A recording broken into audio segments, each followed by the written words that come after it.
The Elder Scrolls 4 Oblivion Remastered. Released April 22nd of 2025. Available on PlayStation, Xbox, and Windows platforms. Retailing for $49.99. The original Oblivion came out way back in 2006. And while it did receive many pieces of DLC, until now it never got a major re-release.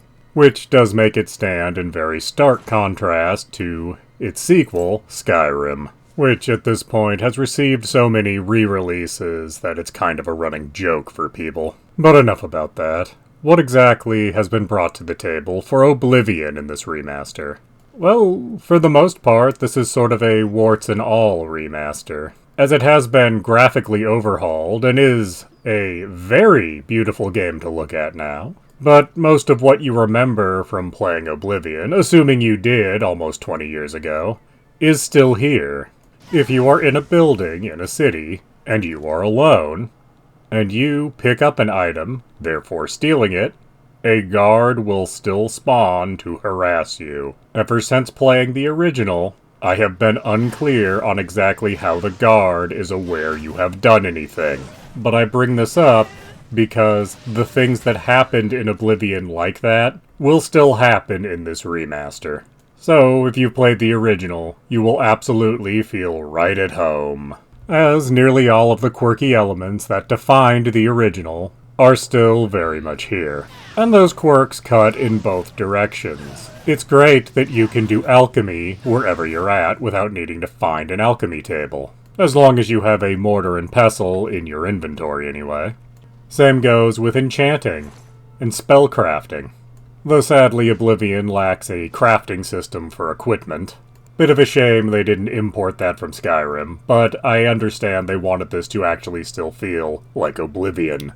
Speaking of things I wish they could have imported from Skyrim, the lockpicking is back from '06. When I played the original, I never got a hang of exactly how lockpicking worked. Here we are 20 years later, and having played the remaster, I still couldn't tell you how lockpicking's supposed to work in this. Thankfully, there is an option for your character to simply auto-attempt it without your involvement. That is how I picked every lock in my playthrough. And I understand there are a lot of people that truly enjoyed the lockpicking in Oblivion and its remaster. I am clearly missing something, and no longer wish to spend any time trying to figure it out. But what is actually going on in the story of Oblivion? Well, it starts out with your character in a prison cell. The Emperor shows up, as played by Patrick Stewart. He feels that your destinies are intertwined, so while the Emperor's trying to make his escape, you get to make your own escape. Though he does ask you to find his heir. And I mean, fair enough, he did help you get out of prison. And so the game is concerned with two things: finding the heir and helping him ascend to his throne. And also, there's a problem with gates to hell opening all over the kingdom, so you need to close those gates to hell and hopefully find out why they keep opening and put a stop to that too. And of course, between you being a prisoner and actually accomplishing any of what I've just described, there's a whole lot of other things you can do that is wholly optional for the most part. You can go explore random things that are on the map. Abandoned castles, caves, dungeons, etc. You can join any number of organizations, like the Thieves Guild, or the Assassin's Guild, or take up being a mage. None of it's mandatory, but a lot of it's very interesting. So is Elder Scrolls 4 Oblivion Remastered worth your time and money? By and large, yes it is. It's been nearly 2 decades since the original, and if you remember playing the original, it's probably time to go back and re-examine it a little bit, and this remaster's a great way to do that. If on the other hand, you've never played the original, but you're very familiar with the various releases of Skyrim, Oblivion is a great alternative to simply playing Skyrim again. As in a lot of ways, Oblivion was sort of a beta for Skyrim.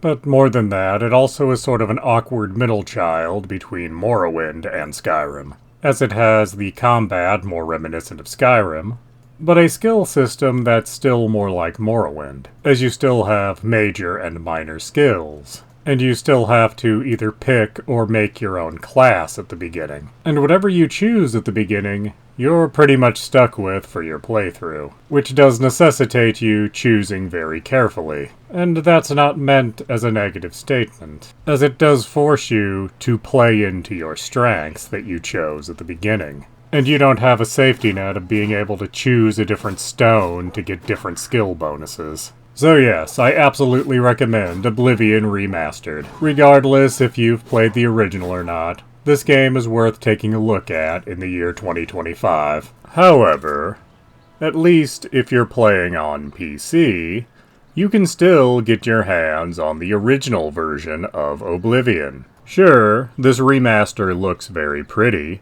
and comes with all of the DLC, but for $20 you can get the original version on Steam with all of its DLC. And the original version is a very mod-friendly game, so it's not all that hard to mod in some better graphics, and any number of other things that might just improve the experience a little bit. And you'd end up saving yourself $30 over this brand new version. Now admittedly, there's still reasons you might want to get the new remaster, and the remaster on PC is also fairly mod-friendly. But the mod community's been at work for 20 years on the original, versus less than a month on this one. So which do you think has more mod support at this point? And sure, the mod support will come to the new version with time, but it's just something to think about. You can also play the original version of Oblivion on an Xbox console, but the Xbox version is not exactly mod-friendly, so do with that information what you will. Please do subscribe, comment, like, and tell your friends.